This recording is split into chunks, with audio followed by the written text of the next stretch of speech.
Hi everyone, welcome back to my channel. চলে এসেছি আরও একটা নতুন ভিডিও তোমাদের সাথে শেয়ার করার জন্য।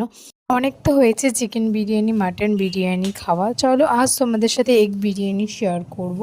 তার জন্য এখানে আমি চালটা ধুয়ে পরিষ্কার করে 1 ঘন্টার জন্য ভিজিয়ে রেখে দিয়েছি।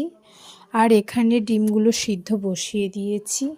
আর এদিকে আমি আলু ভাজার জন্য সর্ষের তেল, তাতে 1 চামচ হলুদ গুঁড়ো দিয়ে আলুগুলোকে লাল লাল করে ভেজে নিয়েছি। ভেজে এক এক করে তুলে নিয়েছি। তারপরে প্রেসার কুকারে আলুগুলোকে জল দিয়ে সামান্য লবণ দিয়ে সিদ্ধ করে নেব। এদিকে আমার আলু সিদ্ধ কমপ্লিট। অন্যদিকে আমি ওই তেলে আরও সামান্য হলুদ গুঁড়ো, লঙ্কা গুঁড়ো দিয়ে ডিমগুলোকেও লাল লাল করে ভেজে নিয়েছি। এক এক করে তুলে নেব।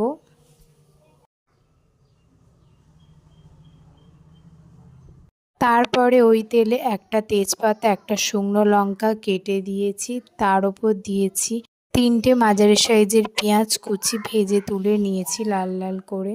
1 চামচ আদা রসুন বাটা, 1 চামচ লঙ্কা গুঁড়ো, 1 চামচ হলুদ গুঁড়ো।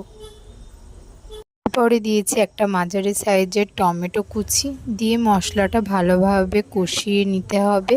তারপরে সামান্য জল দিয়ে স্বাদ মতো লবণ দিয়ে আরও কিছুক্ষণ কষিয়ে নিতে হবে। যতক্ষণ না মশলাটা থেকে তেল ছেড়ে যাচ্ছে ততক্ষণ মশলাটা কষাতে হবে। তারপর একটু কালার হওয়ার জন্য দিয়েছি কাশ্মীরি লঙ্কার গুঁড়ো। তারপরে 2 চামচ টক দই ভালোভাবে ফেটিয়ে দিয়েছি। সামান্য জল দিয়ে আরও কিছুক্ষণ মশলাটা কষিয়ে নিয়েছি। আমাদের মশলা কষা পুরোপুরি রেডি।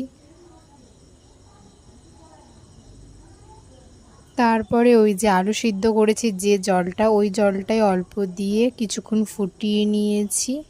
তারপরে ভেজে রাখা আলু আর ডিমটা তরকারিতে দিয়ে দিয়েছি।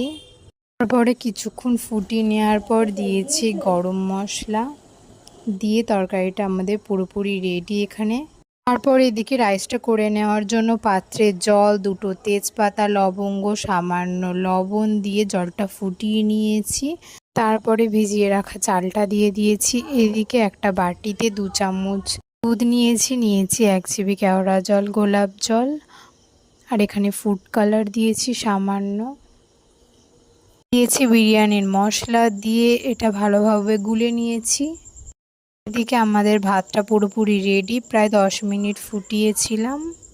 তারপরে ভাতটা একটা পাত্রে ঢেলে সেই পাত্রে সামান্য ঘি ব্রাশ করে সামান্য ভাত দিয়েছি। তারপর যে ডিমের কারিটা করেছিলাম সেটা দিয়েছি। দিয়ে